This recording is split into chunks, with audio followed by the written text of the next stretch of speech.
I mentioned in welcoming us to the service tonight that Friday is Lag BaOmer, the 33rd day of the counting of the Omer. The period of time from the second night of Passover until the night before Shavuot is 7 weeks. 7 times 7, 49 days are counted in anticipation of, on the 50th day, receiving Torah. And each of those 7 weeks will become identified in our mystical tradition with a quality of character. Lag BaOmer, the 33rd day, is a day that the rabbis took apart from the other days. They said that these days between Passover and Shavuot were a time of tragedy for Rabbi Akiva, one of the great sages under the occupation of the Romans in the 1st-2nd century. And it said that on Lag BaOmer, the 33rd day, that suffering under the Romans ceased. But it's unclear if this suffering was a plague, a physical suffering, which then raises the question, why just for the students of Rabbi Akiva did it cease on that day? Or, as others would say, that on the 33rd day, the torment by the Romans against the students of Rabbi Akiva who were in revolt against them, that ceased on that day, enabling the 33rd day to be a day of rejoicing. So in Israel, the 33rd day of the Omer is identified with joy. You'll see people with bows and arrows. Usually they're not sure exactly why, but that's the custom. Others will say because of the students of Rabbi Akiva who fought against the Romans. And you'll see fires. Why fires? And that is for another reason. The 33rd day of the counting of the Omer is described in the Zohar, this is the Danny Matt translation and commentary, as the death of the author of the Zohar, the book of illumination, the book of fire, the book that describes how God can be seen in the Torah.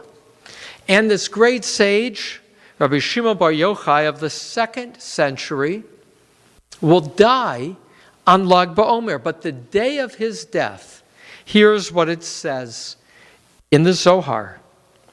Truculent stingers and shield-bearing warriors came from the towns of Sephoria and Tiberias, but the inhabitants of Meron, banding together, shouted, for they feared that the great teacher would not be buried there in Meron.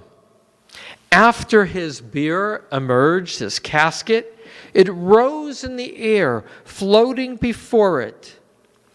They heard a voice, "Come and enter, gather for the wedding celebration of Rabbi Shimon.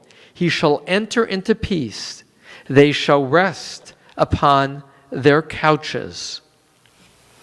And so on Lag BaOmer, the rabbis understood it as a day of Zohar, a day of illumination, a day in which the soul of Rabbi Shimon Bar Yochai, the author of the Zohar, according to the Zohar, was literally alighted to heaven. And so it's a day of celebration, often marked by campfires, a symbol of that quality of illumination, the fire. As you know, if you've read the news about from Israel this last day, there was a tragedy in Meron where even now, coming out of COVID, 100,000 of people gathered to celebrate the death, the celebration of the festival, the Halula of Rabbi Shimon Bar Yochai's linking to God. And sadly, many died because they were so crowded on the bleachers that from the top people slipped and like dominoes fell on the people beneath them, and then people panicked and were stampeded, and a great tragedy of the loss of 45 and many, many injured. And so with sadness, we pause on this day of Lag BaOmer, having just acknowledged that sad occurrences can occur anytime, any day. May this Lag BaOmer be seen as a warning of not depending always on God's helping hand, but doing what is wise in the moment. And may we, with the bigger canvas and tapestry of time, be on guard to see our lives as good and indeed illuminated, but yet requiring vigilance.